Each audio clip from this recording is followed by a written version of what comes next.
எனக்கு என்ன உணர்வு ஏற்பட்டேன்னு சொன்னா உண்மைக்குமே அந்த பூமியில வாழ பிடிக்கல. அல்லாடிட்டு இருக்கிற அந்த வீடியோல ஏன் நீங்க லிப்ஸ்டிக் போடல? அதாவது அங்க ஒரு நடிப்பு வேணும், அங்க இருக்கிற ஆடியன்ஸை நீங்க ஏமாத்தணும். உண்மையாவே நீங்க வருத்தப்படுறீங்க, ஓகே கொஞ்சம் நீட்டான ரெஸ்ட் பண்ணிட்டு ஒரு அலங்காரமா ஒரு நார்மலா லிப்ஸ்டிக் போட்டு. இந்த மனநிலைக்கு பேரு தான் பாசாங்கு, நடிப்பு, மகா நடிகை அப்படின்னு எப்படியாலும் வச்சுக்கலாம். நாங்க அவ்வளவு பெரிய உலக அழகியல் ஐஸ்வர்யா எவ்வளவு பெரியங்க சொல்றது இல்லது. நீங்க உள்ளூர்ல இருந்தீங்கன்னா நீங்க போன் பண்ணீங்கன்னா இந்த சாரக்காவும் சரி எஸ்கேனுடைய ஃபேமிலி போன் எடுக்க மாட்டாங்க. இதே நீங்க வெளியூர்ல இருந்து வெளிநாட்டுல இருந்து நீங்க போன் பண்ணீங்கன்னா எடுப்பாங்க. இதுதான் அவங்களுடைய உண்மையான தன்மை. ஏன்னா நீங்க தானே அவங்களுக்கு முக்கியம். உங்களால தான் உட்காந்துட்டு அவங்க வந்து எந்த வேலையுமே செய்யாம இத்தனை காசு, இத்தனை வீடு, இத்தனை காரு, பங்களாவெல்லாம் வந்திருக்கு. நேற்று பெய்த மழையில முளைச்ச காளான்கள் சொல்லுவாங்க.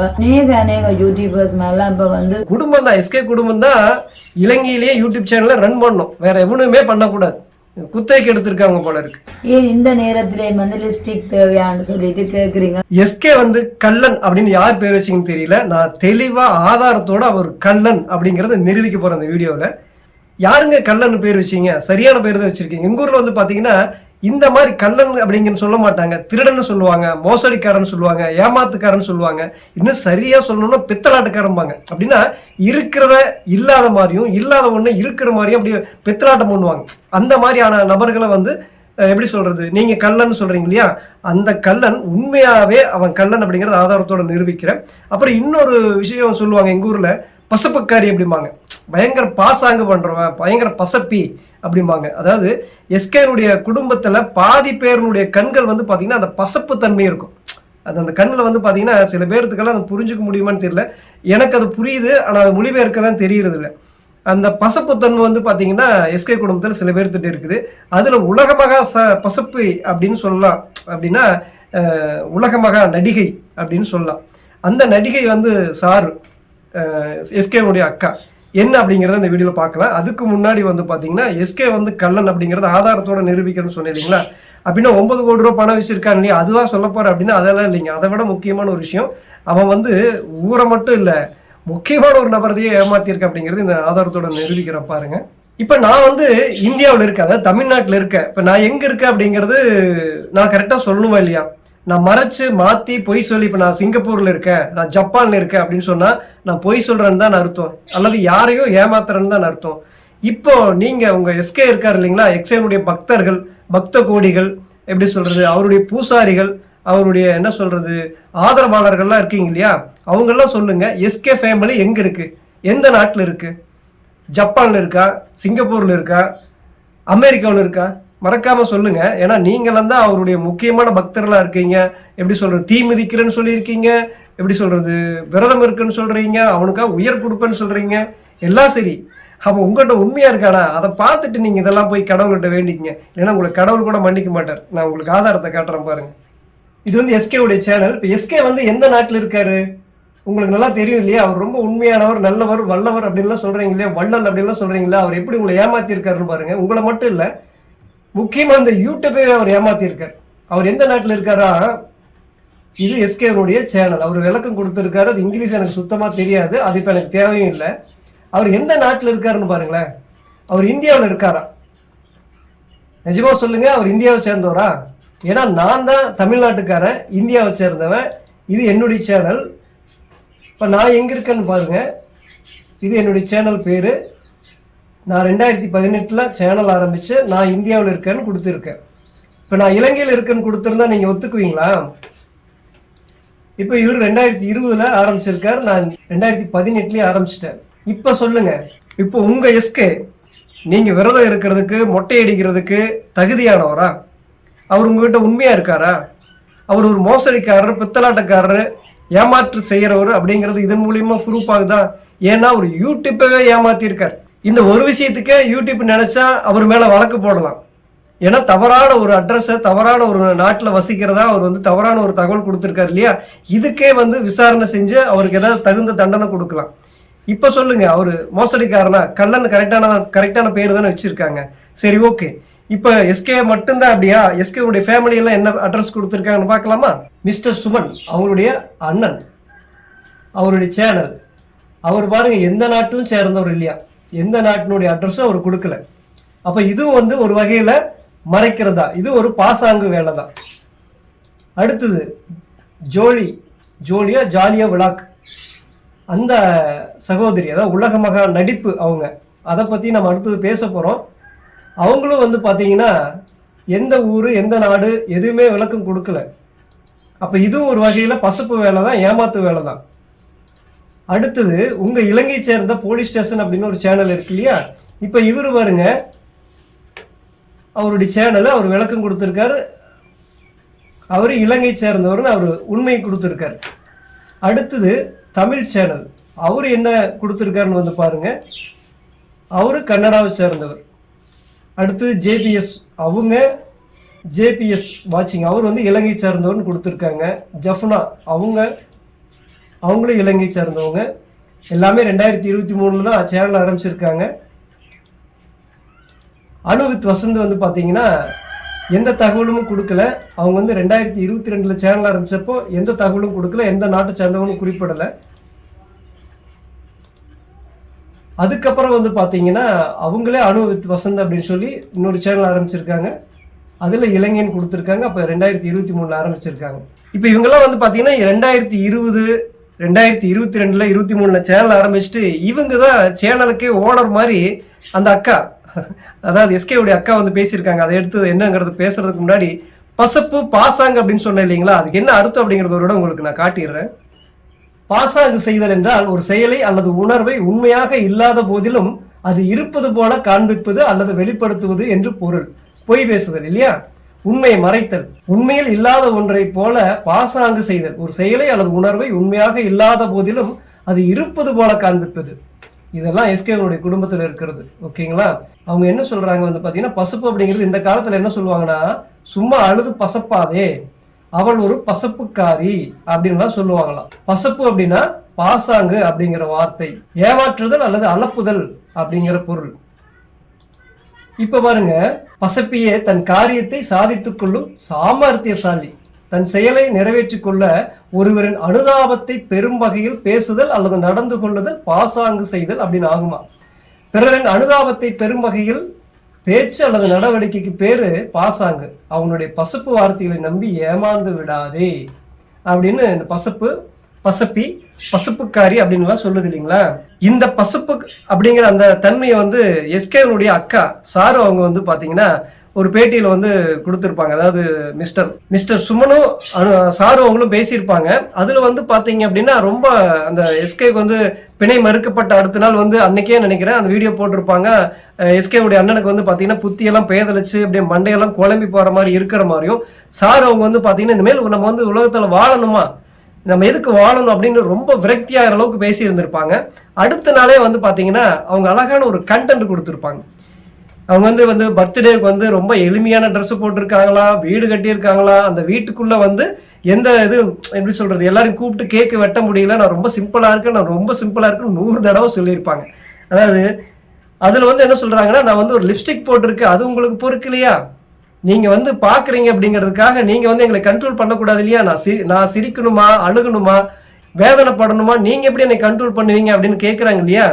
இப்போ யாருங்க கண்ட்ரோல் பண்றது, நீங்க சிரிங்க, நீங்க அழுங்க, அதை நீங்க தனிப்பட்ட முறையில் வச்சுக்கோங்க. பப்ளிக்கா கொண்டு வந்து வச்சீங்க அப்படின்னா விமர்சிக்கிறதுக்கு 1000 கண்கள் வரும், 1000 வார்த்தைகள் வரும். நான் இந்த வீடியோ நான் போடுறேன் அப்படின்னா இதை நான் அப்படியே பிரைவேட்ல வச்சுக்கிட்டேன்னா எவனுக்கும் தெரிய போறதில்லை. நான் போட்டதுக்கு அப்புறம் எஸ்கேனுடைய ஆதரவாளர்கள், மொட்டை அடிக்கிறவங்க, காது குத்துறவங்க, எப்படி தீ மிதிக்கிறவங்களாம் வந்து என்னை கண்டபடி கூட திட்டலாம்.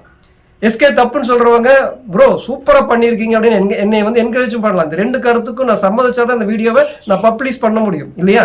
உங்களுடைய அழுகையும் உங்களுடைய சிரிப்பையும் யார் வேண்டானாங்க, அதை கொண்டு வந்து வீடியோவை போட்டு நீங்க காசாக்குன்னு நினைக்கிறீங்களா. 2 கண்டென்ட், அதாவது சார் உங்களுக்கு ஒரு பர்த்டே, அந்த பர்த்டேக்கு வந்து பார்த்தீங்கன்னா அவங்க ரொம்ப எளிமையான ட்ரெஸ் போட்டிருக்காங்களா, கொஞ்சோண்டு ஒரு லிப்ஸ்டிக் மட்டும் போட்டிருக்காங்களா. நான் நினைச்சேன் சார் உங்க வீடியோவெல்லாம் போய் பார்த்தீங்க அப்படின்னா சார் அவங்களுக்காகவும் எஸ்கேவுக்காகவும் தான் போய் பார்க்குறீங்கன்னு நினைச்சேங்க. ஆனால் இத்தனை நாளாக இப்படி தான் நினச்சிட்டு இருந்தேன். ஆனால் நேற்றுக்கு தான் தெரிஞ்சது எனக்கு, அவங்களுடைய லிப்ஸ்டிக்காக தான் நீங்கள் போய் எல்லாம் பார்த்துக்கிட்டு இருக்கீங்களாமா. அந்த அளவுக்கு தான் சார் உங்களுடைய ஆடியன்ஸ் இருக்கீங்களா என்ன, ரொம்ப இதாக இருக்குது. சரி ஓகே, இப்போ இவங்க லிப்ஸ்டிக் பத்தி தான் நம்ம பேசுறேன். ஏன்னா உலக மகா நடிப்பு, அதாவது இவங்களுக்கு ஒரு முக்கியமான ஒரு வார்த்தை ஒன்று கிடைச்சிருதுங்க. நாங்க என்ன ஐஸ்வர்யா ராயா அப்படின்னு எஸ்கே வந்து ஒரு பொண்ணை பேசுனதுனால இன்னைக்கு உள்ளக்கு வந்திருக்கா. இந்த அம்மா என்ன சொல்லுது, அவங்க அக்கா என்ன சொல்லுது, நான் ஒன்றும் பெரிய ஐஸ்வர்யா ராய் எல்லாம் கிடையாது, நான் ஒரு சாதாரண ஒரு பொண்ணு தான், அப்படியே மேக்கப் போடுறீங்க, அப்படியே லிப்ஸ்டிக் போடுறீங்க, நீங்கள் சாதாரணமாக இருந்தால் வேண்டான்னு சொல்கிறாங்களா யூடியூப்பில்? மக்கள் வேண்டாங்கிறாங்களா? உங்கள் ஆடியன்ஸ் எல்லாம் வந்து நீங்கள் லிப்ஸ்டிக் போட்டால் தான் பார்க்குறேன்னு சொல்கிறாங்களா? அந்த அளவுக்கு ரொம்ப உங்கள் அழகு என்ன சொல்ல, அந்த லிப்ஸ்டிக்காக தான். ஓகே, அந்த லிப்ஸ்டிக்காக வர்ற ஆடியன்ஸ் எல்லாம் சாருடைய ஆடியன்ஸ் போல இருக்கு. அவங்களுடைய குணத்துக்கும் அவங்களுடைய என்ன சொல்கிறது அந்த பேச்சுக்காக வர்றவங்க இல்லை. ஓகே, அவங்க லிப்ஸ்டிக்காக வர்றவங்களாம் நீங்கள் போய் பார்த்துக்குங்க, அந்த லிப்ஸ்டிக்கே பார்த்துக்குங்க. ஓகே, இப்போ அந்த லிப்ஸ்டிக் போட்டு பார்க்குற அந்த வீடியோவில் வந்து பண்ணுறப்ப தான், ஏன்னா உலகம் ஃபுல்லாக பார்க்குறாங்களா, உலகம் ஃபுல்லாக ஆடியன்ஸ் இருக்கான். அதனால வந்து அந்த கொஞ்சோண்டு மேக்கப் போட்டு கொஞ்சம் லிப்ஸ்டிக் போட்டால் தான் அதுக்கு ஒரு பெருமை இருக்குமா, மதிப்பு இருக்குமான்னு சொல்கிறாங்க. எல்லாம் சரிதான். நீங்கள் எஸ்கேவை பார்த்துட்டு வந்துட்டு என்ன சொல்கிறது, இனிமேல் நம்ம உயிரோடு இருக்கணுமா அப்படின்னு நீங்கள் பேசுனதும் சரி, உங்கள் தம்பி அதாவது மிஸ்டர் சுமன் வந்து மண்டையெல்லாம் குழம்பி போய் கிடக்குது, எனக்கு தெரியவே இல்லை, நிம்மதியாகவே இருக்க முடியல, சாப்பிட்றோமா இல்லையான்னு தெரியாமல் அப்படியே அல்லாடிட்டு இருக்கிற அந்த வீடியோவில் ஏன் நீங்கள் லிப்ஸ்டிக் போடலை? ஏன்? அங்கே ஒரு பசப்புத்தன்மை வேணும், ஒரு பசப்பு, அதாவது அங்கே ஒரு நடிப்பு வேணும். அங்கே இருக்கிற ஆடியன்ஸை நீங்கள் ஏமாற்றணும். உண்மையாகவே நீங்கள் வருத்தப்படுறீங்க, உண்மையாகவே நீங்கள் வேதனைப்படுறீங்க, ஆமாம் பார்த்தீங்களா லிப்ஸ்டிக் கூட போட மறந்துட்டாங்க, அந்த அளவுக்கு அவங்க பயங்கர வேதனை அப்படின்னு நினைக்கணும்னு தான் நீங்கள் லிப்ஸ்டிக் போடலை. அப்போ அடுத்த நாள் நீங்கள் வந்து லிப்ஸ்டிக் போட்டு உங்கள் பர்த்டேவை ஒரு கண்டென்ட்டாக ஒரு வீடியோவை போடுறீங்க. சரி, அதுக்கப்புறம் உங்கள் தங்கச்சி உடைய பர்த்டேவுக்கு அவங்க வரல தானே, அவங்க வீடியோவுக்கு வரல. ஆனால் அவங்களுக்கு வராட்டியும் கூட நீங்கள் போய் அவங்க வீட்டில் உட்காந்துக்கிட்டு அங்கேயும் போய் ஒரு கண்டென்ட் பண்ணுறீங்க. அவங்க வீட்டில் இல்லை, உங்கள் வீட்டில் ஏதோ ஒரு வீடு, எனக்கு சரியாக தெரியல. அப்போது உங்களுடைய பர்த்டேவுக்கும் நீங்கள் வீடியோ போடுறீங்க, கண்டென்ட் பண்ணி காசு பண்ணுறீங்க. உங்களுடைய தங்கச்சி வீடியோவுக்கும் உங்கள் தங்கச்சியினுடைய பர்த்டேவுக்கும் நீங்கள் வீடியோ பண்ணுறீங்க, அதையும் கண்டென்ட் பண்ணுறீங்க, அதையும் காசு ஆக்குறீங்க. இதுக்கு பேர் என்ன? உங்கள் பர்த்டே வந்து நீங்கள் கேட்டாங்களா? நீங்கள் எப்படி இருந்தால் என்ன, கேக்கு வெட்டி கொண்டாடுங்க, எங்களுக்கு தெரியவா போகுது, ஊருக்கே சாப்பாடு போடுங்க, எங்களுக்கு தெரியவா போகுது. நீங்கள் அதை எடுத்து யூடியூப்பில் போட்டால் எங்களுக்கு தெரியுது. நீங்கள் நல்ல ட்ரெஸ்ஸு போடலையா, பெருசாக கொண்டாடலையா, இதெல்லாம் யார் கேட்டாங்க? இதெல்லாம் எதுக்கு? இதுக்கு பேர் தான் பசப்புத்தன்மை, பசப்புக்காரின்னு எங்கள் ஊரில் சொல்லுவாங்க. அதாவது முன்னாடி நாள் லிப்ஸ்டிக் போடாமல் மக்கள் முன்னாடி வந்து ரொம்ப வேதனைப்பட்டு வருத்தப்பட்டு ரொம்ப துயரத்திலையும் துக்கத்திலையும் இருக்கிற மாதிரி காட்டுறதுக்காக லிப்ஸ்டிக் போடாமல் வந்தாங்க பார்த்தீங்களா? அடுத்த நாள் அப்படி லிப்ஸ்டிக் போடுறாங்க அப்படின்னா என்ன ஒரு மனநிலை? இந்த மனநிலைக்கு பேர் தான் பாசாங்கு, நடிப்பு, மகா நடிகை அப்படின்னு எப்படினாலும் வச்சுக்கலாம்.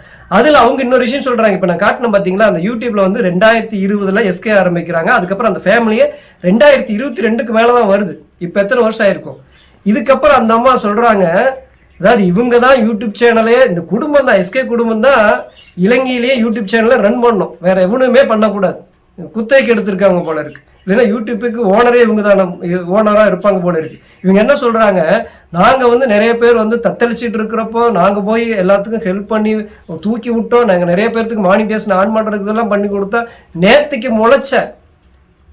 நேத்திக்கு பேஞ்ச மழையில இன்னைக்கு முளைச்ச காலன்னு சொல்லுவாங்க பார்த்தீங்களா? அந்த மாதிரி இன்னைக்கு புதுசாக நீங்கள் வந்துட்டு நீங்கள் ஆட்சி செய்கிறீங்களா அப்படின்னு இன்னைக்கு இருக்கிற யூடியூபர்லாம், இலங்கையில் இருக்கிற யூடியூபர்லாம் கேட்குறாங்க. அப்படின்னா எவ்வளோ மமதையும் எவ்வளோ திமிரும் எவ்வளோ ஆணவம் இந்த குடும்பத்துக்கும் ஷாருக்கும் இருந்ததுன்னு இந்த வார்த்தையை பேசுவாங்க. நீங்கள் என்ன சொல்கிறது, யூடியூபினுடைய ஓனரா? இவங்களெல்லாம் கண்ட்ரோல் பண்ணுறதுக்கு உங்களுக்கு கமெண்ட் பண்ணுற அத்தனை பேரும் யூடியூப் சேனல் வச்சுருக்கிறவங்களா? அவங்கெல்லாம் சாதாரண மக்கள், அவங்களுக்கெல்லாம் வெறும் ஐடி மட்டும்தான் இருக்கும். அவங்க யூடியூப் சேனல் யாருமே வச்சுருக்கிறவங்க அதிகமாக வந்து உங்களுக்கு கமெண்டே பண்ண மாட்டாங்க, அது வீடியோவில் பேசிட்டு போயிடுவாங்க. ஏன்னா அதில் காசு வரும். இப்போ நான் பேசிகிட்டு இருக்கேன்னா இந்த வீடியோ பார்த்துட்டு எனக்கு காசு வரும்.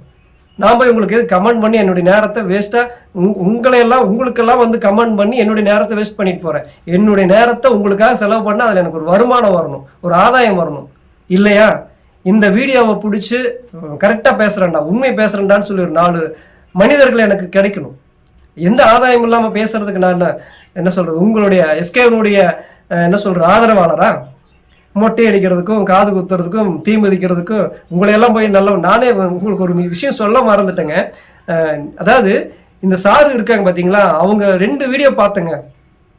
இந்த விஷயங்கள்லாம் எதுவுமே தெரியாமல் நம்ம மட்டும் இந்த வீடியோவை அப்படியே பார்த்தோம் அப்படின்னு வச்சுக்கோங்களேன், எப்பா இந்த அக்கா எவ்வளோ நல்லவங்களா இருக்காங்க, பைபிள்லேருந்து எத்தனை விஷயங்கள் பேசுகிறாங்க, நம்ம இவங்ககிட்ட பேசாமல் டெய்லியும் போய் உட்காந்து ப்ரேயர் பண்ணி இவங்களுடைய ஆசீர்வாதத்தை நம்ம வாங்கிட்டு வந்துடலாங்கிற அளவுக்கு நம்ப ஆரம்பிச்சிருவாங்க. அவ்வளோ பயங்கரமாக பேசுகிறாங்க. இவங்கெல்லாம் வந்து பார்த்தீங்கன்னா உள்ள ஒன்று வச்சுட்டு வெளியே ஒன்று பேசுகிறவங்க. அதுக்கு பேர் தான் பசப்புக்காரி, பசப்புத்தன்மை, பாசாங்கக்காரி, அப்படியே அழுது நடித்து புலம்பி ஏமாத்துறவர் அப்படின்னு எங்கள் ஊரில் சொல்லுவாங்க. அந்த வேலையை தான் அவங்க பண்ணிட்டு இருக்காங்க. அழகா நடித்து அப்படியே என்ன சொல்கிறது, இவங்களை வந்து மன்னிக்கணுமா, ஆனால் இவங்க மன்னிப்பு கேட்க மாட்டாங்களா, இவங்க போய் நான் ஒரு வீடியோ போட்டிருந்தேன், அந்த வீடியோ கூட போய் பாருங்கள்.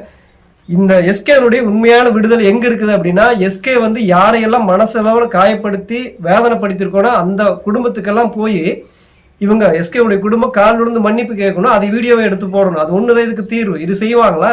இதை கண்டிப்பாக செய்ய மாட்டாங்க. எஸ்கேவுடைய குடும்பம் அத்தனை வெறும் பசப்பு தான். உங்ககிட்ட உட்காந்துட்டு அவங்க என்ன சொல்கிறாங்க அந்த வீடியோவிலேயே, வெளிநாட்டில் இருக்கிற புலம்பெயர் தமிழர்களுக்கு வாழ்த்து சொல்கிறாங்க. ஏன்னா நீங்கள் உள்ளூரில் இருந்தீங்கன்னா நீங்கள் ஃபோன் பண்ணிங்கன்னா இந்த சாருக்காவும் சரி எஸ்கேவுடைய ஃபேமிலி ஃபோன் எடுக்க மாட்டாங்க. இதே நீங்கள் வெளியூர்லேருந்து வெளிநாட்டிலேருந்து நீங்கள் ஃபோன் பண்ணிங்கன்னா எடுப்பாங்க. இதுதான் அவங்களுடைய உண்மையான தன்மை. ஏன்னா நீங்கள் தானே அவங்களுக்கு முக்கியம். உங்களால் தான் உட்காந்துட்டு அவங்க வந்து எந்த வேலையுமே செய்யாமல் இத்தனை காசு, இத்தனை வீடு, இத்தனை காரு, பங்களாவெல்லாம் வந்திருக்கு. அப்போ நீங்கள் உங்களை வந்து அவங்க மனசார நீங்கள் வந்து உங்களுடைய உறவு எங்களுக்கு வேணும், உங்களுடைய உறவு கிடைச்சது எங்களுக்கு பெருசு அப்படின்னு ஏன் பேசுகிறாங்க அப்படின்னா அதில் ஆதாயம் இருக்குது, காசு இருக்குது. அதனால புலம்பெயர் தமிழர்கள் எங்களுக்கு கிடைச்ச ஒரு என்ன சொல்கிறது ஒரு உறவு அப்படின்னு சொல்லி பசப்பு வார்த்தை பேசிகிட்டு இருக்காங்க. தயவு செஞ்சு நான் தான் சொல்கிறேன், இந்த 2 வீடியோ பார்த்ததுக்கே நான் வந்து அடே அப்பா எவ்வளோ பைபிள்ல இருந்து அத்தனை வருஷங்கள் வசனங்கள்லாம் பேசுகிறாங்க, எவ்வளோ நல்லவங்களா இருக்காங்க அப்படின்னு ஒரு செகண்ட் நானே ஏமாந்து போகிற அளவுக்கு அப்படியே பேசுகிறாங்க. இது அத்தனையும் எங்கள் ஊரில் இருக்கிற எங்கள் ஊர் மட்டும் இல்லை, உலகத்தில் இருக்கிற அரசியல்வாதிகளும் பேச்சு திறமை இது. அந்த திறமை வந்து எஸ்கே குடும்பத்துக்கிட்ட இருக்கு. தயவு செஞ்சு இந்த பாசாங்குக்கும் இந்த பசப்பு தன்மைக்கும் இந்த நடிப்பு தன்மைக்கும் இந்த குடும்பம் பயங்கரமாக நடிக்குதுங்க. இதை தெரியாமல் அறியாமல் தான் உண்மையாகவே நான் சொல்கிறேன், எஸ்கேனுடைய ஆதரவாளர்கள்லாம் உண்மையாகவே பாவங்க. அவங்க மிகப்பெரிய அறியாமையில் இருக்காங்க. இவங்களை அப்படியே அப்பட்டமாக உண்மையை நம்பிட்டு இருக்காங்க. இப்போ நீங்கள் சொல்லுங்கள், எஸ்கே வந்து உண்மையாகவே இலங்கையை சேர்ந்தவனா இந்தியாவை சேர்ந்தவனா சொல்லுங்கள். இந்த ஒரு விஷயம் பத்தாதா? இந்த ஒரு விஷயம் போதாதா? அவன் நேர்மையானவனா, உண்மையானவனா, இல்லை அவன் மோசடிக்காரனா, ஏமாத்துக்காரனா, அவன் கள்ளனா, திருடனா அப்படிங்கிறதுக்கு இந்த ஒரு எவிடன்ஸ் போதாதா? அவன் இலங்கையில் இருந்துட்டு இந்தியா அப்படின்னு சொல்லி பொய்யான ஒரு தகவலை கொடுத்து தான் இத்தனை நாளாக யூடியூப் சேனல் அவன் நடத்திட்டு வந்திருக்கா அப்படின்னா அவன் எவ்வளோ தெளிவாக அவன் வந்து ஏமாத்திட்டு இருக்காங்கிறத புரிஞ்சுக்குங்க. இதுக்கு மேலே வந்து உங்களுக்கு ப்ரூவ் பண்ணணும் அப்படின்னா என்ன சொல்கிறது, நீங்கள் இன்னும் பெரிய அறியாமையில் தான் இருக்கீங்க அப்படிங்கிறதா இது உண்மையான வெளிப்பாடு. அந்த குடும்பம் ரொம்பவே பாசாங்கான குடும்பம், பசப்பு தன்மையுள்ள ஒரு குடும்பம். ஒரு லிப்ஸ்டிக்கை வந்து ஒரு கண்டென்ட்டாக போட்டு அதில் காசு பார்க்குற மிகப்பெரிய ஒரு குடும்பம். பைபிள்ல இருந்து பயங்கரமான வசனங்கள்லாம் பேசுவாங்க. ஆனால் அது ஒன்றுக்கு கூட அவங்க தகுதியானவங்கள இருப்பாங்களான்னு எனக்கு தெரியல. நீங்கள் உண்மையாகவே கிறிஸ்துவர்களாக இருந்தீங்கன்னா உண்மையாகவே எஸ்கே குடும்பம் அந்த கிறிஸ்துவ தன்மைக்கு உட்பட்டு தான் இருக்காங்களா, அவங்க அதுக்கு தகுதியானவங்களா அப்படிங்கிறத மறக்காமல் கமெண்ட் பண்ணுங்க.